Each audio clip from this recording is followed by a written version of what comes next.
Bonjour chers parents et chers futurs parents, je suis Eunice Tellereau du blog éduquersonenfant.com et à travers mes capsules, je vous aide à réussir l'éducation de vos enfants. Je suis moi-même mariée et maman de 4 enfants.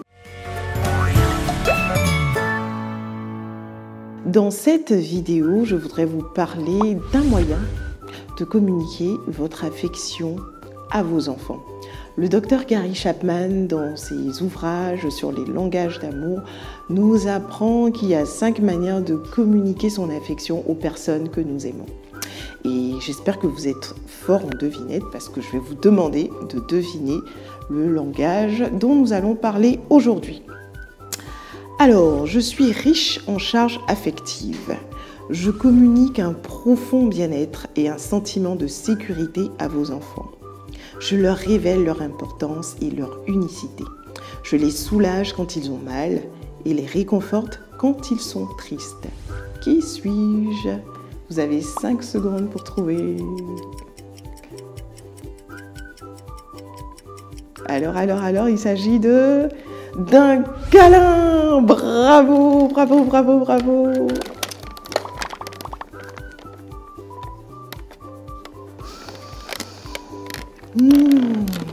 Avez-vous l'habitude de câliner vos enfants ou avez-vous l'habitude de donner des contacts physiques fréquents à vos enfants?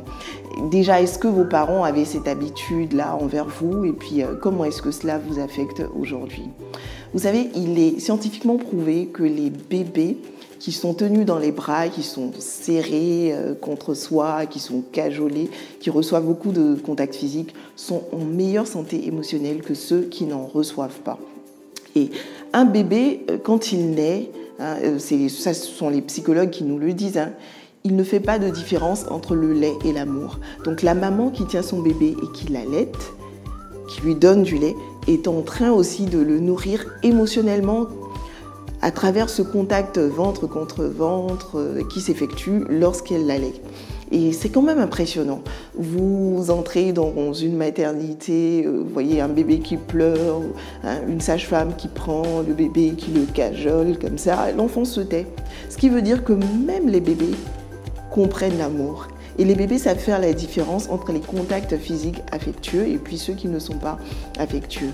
C'est la raison pour laquelle vous devez avoir des contacts physiques avec vos enfants.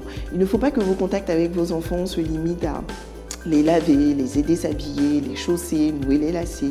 Mais il faut aussi entretenir ces contacts physiques-là avec ses enfants. On câlin, on chatouille, prendre son enfant dans les bras, le lancer en l'air, tournoyer avec lui, le chatouiller, tout ça, c'est des contacts physiques. Quand vous le faites, ça n'a pas l'air forcément logique, mais vous êtes en train de dire à votre enfant que vous l'aimez et l'enfant se sent aimé. En grandissant, les enfants ont toujours besoin de contact physique. Malheureusement, nous parents avons tendance à câliner les plus petits parce que leurs peaux sont très douces, ils sont trop mignons, ils sont trop choux. Dès qu'on rentre du travail, on a peut-être 3 à 2 enfants qui nous accueillent et puis tout de suite le regard se tourne vers le plus petit et c'est celui-là qu'on a envie de prendre, de câliner. Et pourtant, les plus grands ont aussi besoin de contact physique, donc il faut veiller à le faire. Attention à ne pas accorder tous vos câlins, toutes vos caresses à vos enfants, aux derniers de la famille. Vos enfants qui sont plus grands en ont également besoin. Les filles en ont besoin autant que les garçons. Il y a certains parents, certains papas qui ont peur que leurs garçons soient efféminés s'ils reçoivent beaucoup de contacts physiques. Mais non, en fait, si vous donnez à votre enfant un amour inconditionnel, l'enfant sera plus armé pour se bâtir une identité sexuelle qui est saine. Et vers l'âge de 7, 9 ans, il se pourrait que votre garçon résiste à certains types de contacts physiques. Donc si vos petits garçons résistent aux contacts physiques affectueux, vous pouvez les transformer en contacts un peu plus virils, avec des checks par exemple, comme ça. Yeah. Voilà. L'enfant se sent aimé quand il a ces contacts-là avec ses parents, avec son père. Si son père ne veut pas lui faire de bisous, il y a des papas qui ne veulent pas faire de bisous à la gosse. Enfin, et puis sachez que à l'adolescence, Hein, vos enfants, il se pourrait qu'ils n'aiment pas, ils n'apprécient pas les contacts physiques en public. Ça fait un peu honte, hein, ta maman qui vient, qui te caresse la tête devant tes amis. Ça peut faire fille à maman, fille à papa, ou garçon à maman, ou garçon à papa.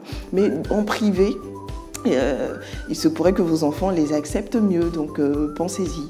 À l'adolescence, vous savez, il y a un changement, des bouleversements hormonaux qui créent une certaine instabilité émotionnelle. Et les jeunes filles ont besoin de se sentir réconfortées. Et leur silhouette se dessine, elles ont besoin de bien assumer leur féminité. Pendant cette période, le contact physique, les câlins de papa sont vraiment importants. Et si pendant cette période-là, une adolescente qui se sent aimée à travers les contacts physiques, ne reçoit pas de câlin de la part de son père, il y a deux choses qui peuvent se produire. Soit elle peut développer une timidité extrême vis-à-vis des garçons, soit elle peut devenir provocante. Parce que si elle a besoin de contact physique et que papa ne donne pas, devinez vers qui elle peut se tourner pour avoir ces contacts physiques. Je ne suis pas sûre que papa va aimer. Donc papa, serait bien de donner, de faire des câlins à ta fille adolescente. Il se pourrait que vous fassiez déjà beaucoup de câlins, que vous ayez déjà beaucoup de contacts physiques avec vos enfants. Et comme il se pourrait que vous n'en ayez pas du tout, que ce soit très étrange, si vous-même vous n'avez pas reçu suffisamment de contacts physiques dans votre enfance, cela peut vous paraître quelque part contre nature. Alors comment y arriver ? Vous pouvez avoir des rituels, par exemple, les matins, dès que vos enfants se réveillent, qu'ils viennent vous dire bonjour, vous les prenez dans vos bras. Avant d'aller à l'école, vous leur faites des bisous. Au retour de l'école, aussi avoir un contact physique avec les enfants. Avant d'aller dormir, avant d'aller se coucher, on peut se faire aussi des câlins, on peut se faire des checks. Je connais un papa qui, avant de coucher ses 3 filles, leur demande de lui faire 100 bisous, vous voyez, 100 bisous.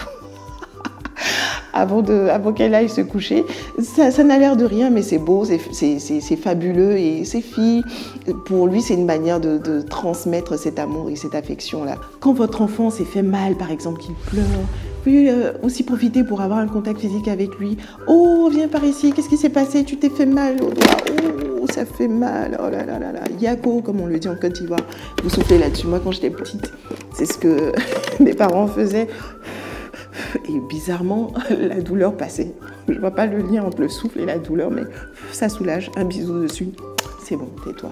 Des fois, l'enfant se calme juste après ça et il se sent ému. Ensuite, vous pouvez, par exemple, quand vous êtes occupé au téléphone, en train de faire autre chose, prendre votre enfant sur vos genoux, ou bien s'il est assis juste à côté de vous, pendant que vous êtes au téléphone, vous pouvez caresser les cheveux de votre enfant. Vous êtes en train de dire à votre enfant « je suis occupé, mais je t'aime ». Et l'enfant le comprend bien comme cela. Ou alors vous pouvez demander à votre enfant de poser la tête sur votre épaule, vous le prenez par la taille, vous le caressez. Toutes ces manières indirectes disent à vos enfants que vous les aimez.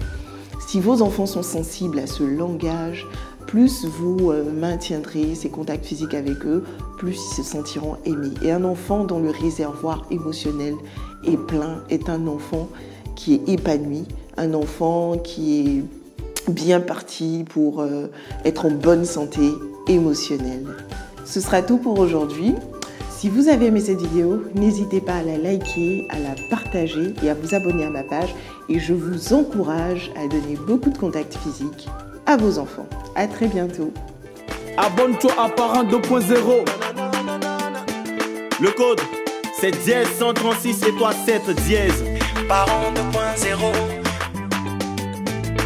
Viens, on te donne les topos.